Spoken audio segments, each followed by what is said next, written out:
Hello and welcome to Sim.bc, where right now is 11:06, and I must say it was a very long time ago since I actually recorded something before 12 o'clock during the day.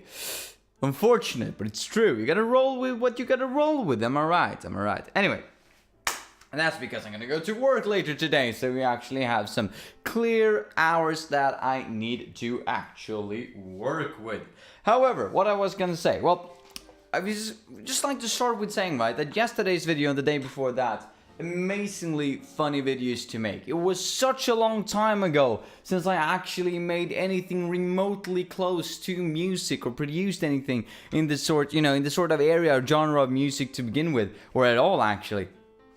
So it was such a breath of fresh air to actually do it. And as I mentioned in yesterday's video, or the day before that actually, it's kind of a lifelong dream, right? I always wanted to play music as a thing, I wanted to earn some money playing music, but I never really gotten into it. And I've always had these different excuses like, oh, I don't have the enough quality, I don't remember the lyrics, I don't remember this, I don't do that, I can't do this, I can't do that, I don't have an agent, I don't have a place to do it, there's no event, and so on and so forth. So yesterday, the day before that, I just decided that, you know what, screw it, I'll try anyway, right? And I must say that even though if it's not reflected here on YouTube, the positive feedback that I got from those two videos when I was showing them to some of my mates was overwhelmingly positive, especially in relation to what I anticipated it to be, which was more of a it's fine, I guess. But no, they were actually like, oh, that's really good, you should actually get out there and try and do this for real. And I was like, oh, do you really think so? And they're like, yeah. Don't know if that's because they're my mates and they want to be nice to me and they don't want to break my heart in front of me, right? Could be the case, could very much easily be the case, but it was such an amazing experience to just get that positive feedback for something that you really want to do. So over the course of this summer, there will probably be more projects in the line of what we did these two past days, or at least I hope so. My aim is to. Anyway, let's get into today's topic. Instead of standing here and being sentimental of things that already has happened and talk about promises of things that might happen, but might not happen, but probably will happen that I want to happen. Instead, let's talk about today's topic, which it's all about university and its difficulty perception. I know, this is going to be a very controversial video. It probably goes without saying when I say that something is difficult or the perception of something being difficult when it is something that many people perceive to be difficult. And I'm gonna stand there and play devil's advocate for a while. Just gonna throw that out there so you don't think that I'm a complete piece of shit when I start talking about these things, yeah? Not all of them are my strict opinions, it's just that I would like to create a bit of a discussion. So if you have a different opinion, if you think this is of a different matter, or if you're on the other side of the argument, then please join in the discussion, or rather in the comment section below and discuss away. I would invite to that kind of behavior. Anyway, so what am I talking about when I'm talking about perceived difficulty at university? Well, I would like to say that I recently got my degree. I don't know if I said so, but I recently got my university degree. So that means I've completed everything that I needed to do for a university degree. I would just like to say, disclaimer on this video, that this was a very rewarding and developing experience for me, and I learned a lot, and I do not at any circumstances would like to diminish this experience by saying that it wasn't as hard as people perceive it to be. However, today I was out walking and I was doing some errands, and I was running into a lady that insisted on talking to me about her son and his, what you would say, progression at university. Now, I would imagine that my mom is doing the exact same thing, that when she is interacting with people that have kids or anyone else that's in a similar situation to mine, she probably talks about me, right? Or my brother for that matter. So it's nothing wrong with that. But this lady that I was meeting, or same for me dad for that matter, but when I was meeting this lady, she was talking about, oh yeah, he's also studying business because I studied business, business and economics. I also studied business and economics, and she was like, yeah, but it's hard, isn't it? And this is where the controversy is going to come in. Now, I said something that's probably not politically or socially correct in these kind of circumstances. She was implying that her son thought that the maths was really hard, or at least challenging. I was saying, no, it's not.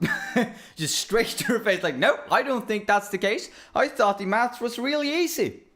I would like to argue that just the complexity of learning all the terms is the hard part, actually remembering all of those things. It's not really about the complexity of how they're presented, it's the complexity of how they want us to present the knowledge that we have. This entire idea of read it, remember it. It's not that much about analytical stuff. Now, of course, that has changed in some of the courses, and yes, we do analyze very deeply in some courses, but the general gist of things when she was presenting it to me, yet again, her son's interaction with the, with the program, she was saying that, well, maths is really hard. And I was like, of all the things that could be hard at our university, of all the things that could have been hard at my program, I would not argue that the maths are the central part of that, at least not when you studied what I did, right? International management, which is not that heavily inclined towards maths.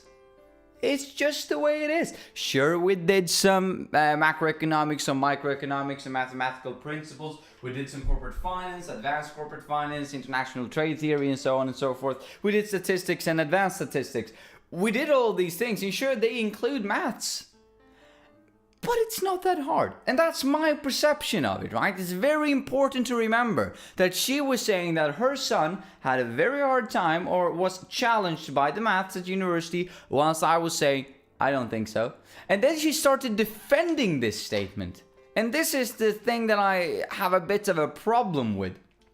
And it's honest to God, I do have a bit of a problem with it. It's not like, I would be sad if this never got away. It's something that I absolutely can live with being in society. It's not the biggest problem of all time. It's just that I think this is kind of a seed to other problems as well. This kind of mentality that if I say that I or someone in my proximity and my family have some form of a hard time with something, and I meet someone and I try to find the same common ground, I say that, well, I have a hard time. So do you understand what I'm saying? And they're saying, no, don't think it's that hard. As in this case, she started defending that her kid was having a hard time, starting coming up with excuses like, oh, but he started university directly after high school. I got you now. And I was like, so did I? Don't really know what you're getting at. And she was like, well, but it depends on what you studied on in high school. Did you study engineering? And I was like, yes. She's like, yeah, so did my son. Did you have above average grades? And I was like, yeah. And she was like, oh, so did my son. But he studies in English. And I'm like, so do I. And I'm not saying, I'm not really not trying to, I was just like to establish context yet again. I went in there to do an errand. She brought this up about her son. She said he has a bit of a challenging time with maths. I said, I don't. And now she's standing here being mad at me because I didn't have a challenging time at university when it came to the math specifically. And it's so stupid, really. Lovely lady, otherwise. She was really helpful with what I was going to do. She was really good at what she was doing. It was a really nice person. But this mentality of saying that, well, it's hard because it's supposed to be hard, right? Am I right? And I'm just standing there and being like, well, it wasn't as hard as I thought it was going to be. I thought it was actually quite easy. Not to say that entirety of university was a breeze. I'm not saying that. It's just that it was so much easier than I thought it would be. Because I really thought I was going to handle university as a full-time job. 9 to 5 and all of that. Wasn't the case at all. So I can imagine if someone says they're challenged by something at university, I can just think, but do they put in enough time to actually challenge this thing then? If I think that something is really hard, I tend to put in the time to combat that, right? So I try to learn it. But when she was talking about it, it sounded like he did do that. He was having a hard time. He got through it, but she was mad that I didn't have a hard time about it as well. And it's probably this entire idea of the lagom culture in Sweden, right? You shouldn't stand out. So if I imply that something is challenging, you should also think that it is challenging. And even if you do not think that it's challenging, you should just agree that it's challenging, because you can understand that it's challenging to some people. And I would argue this is a virtue of political correctness and social correctness, right? When you're standing there and they're saying that this is hard, and I'm like, no. You should say, yes, I can see that could be hard for you, right? Or I can see how that could be perceived to be hard. But I would argue that if you do that, isn't that even more diminishing of the entire idea, saying that I can kind of imagine how that can be the case, yes? Because that's like you trying to lower yourself to their level, implying that you're at a higher level than they are, which is absolutely not true. I can imagine that this kid of hers is much better at a lot of things in comparison to me, right? It probably just happens not to be maths. Or he's really good at it and she's just misconstrued the entire thing, and he's really good at maths, and now she's standing and trying to defend that he's having a challenging time even though he probably doesn't. Oh, it's all of these loops and boundaries that you need to jump through in order to have a normal conversation these days. And I'm not trying to trash the entire idea of political correctness and social correctness and lagom, even though I kind of do. But this is kind of a seed to other problems as well. Because if I am punished by stating my opinion, then democracy itself is crippled. That was a really long leap. I get that too, right? I'm not a maniac, even though I might come across as it sometimes.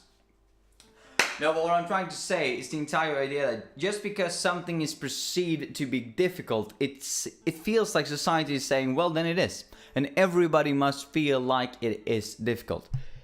Which is not true. Because some people are going to have a really easy time with something that someone else feels or finds really hard.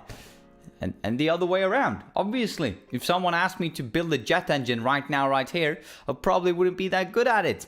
Some people will. They just have a knack for it. If I say, I thought that was hard, and they thought, I didn't think it was as hard because I have a degree in it and I know what I'm doing and, I'm just naturally good at it. Me getting angry because of that is irrational and really, really weird. Right? And I believe that most people have been in this situation. I've been in this situation. I'm combating it now by actively thinking about it before I head into a situation like it again. Let's say another thing. Probably diverging a bit here, branching out. But let's say we walk out from a test. You all probably understand where I'm going with this. And you say, that was a hard test. And someone else comes around and say, I didn't think so. They're a posh twat, aren't they? They're really posh and really condescending, saying that I didn't think it was hard, when you explicitly expressed that you thought it was hard. How much of a douchebag aren't they saying that, no, I didn't think so. But in all of honest reality, shouldn't that be appreciated? That someone walked around and said, this test that you found very difficult, I didn't think it was that difficult. Why is that such a bad thing to say? I don't get it. I mean, I kind of get it. As I said, you sound like a condescending jerk saying that, well, you thought it was hard. I didn't think it was that hard. So, I sound like an idiot. But why do you sound like an idiot because of that? Why do you sound like a douchebag because you actually studied for something and you found it perhaps a bit easier than the other people who studied it, and now you're off having, having a good thing going? It's so weird. I don't get it. And I would argue that this is an underlying problem to society, because if you can't really express and appreciate good behavior, then how can we actually evolve as a society? How can we develop and elevate ourselves? I mean, the basis on what we're doing now is basically saying that this lagom culture is that we should all be elevated at the same time, which is good. To a certain degree, right? This collectivist idea that all of us should be developing at the same time. Obviously, I'm taking it to the extreme here. This is not how it's actually operating in reality, right? But it basically says, this culture is basically saying that we should all develop together. And obviously progressing and moving forward, but we should be moving forward together. And when someone is pulling on ahead in front of the group, it's frowned upon. Where I would say, if someone is pulling behind, that should be frowned upon. We should obviously help them, But we should, try to get them up to speed, which we do. But we shouldn't say that the people who are in the front are bad, which some people do. And this is kind of the mentality that I would like to elevate with this discussion that I had today with this lady, saying that my son is having a challenging time. And I'm like, I don't. And she was like, well, you posh piss twat. And I'm like, yeah, sorry that I have a bit of an easy time with maths. What can I say? I'm sorry. Even though he was probably a lot better at many things that I was bad at. For instance, writing consistently. Anyway, mates, before I ramble on too much and offend people even more, since this is raw material, right? I haven't really been thinking all of these things through, so I probably cannot stand for all of it. Now in hindsight. But, open up for some discussion. Devil's advocate and all of that. What do you think? What do you don't think? Do you agree? Do you disagree? Have a nice one, mates. I'll see you tomorrow.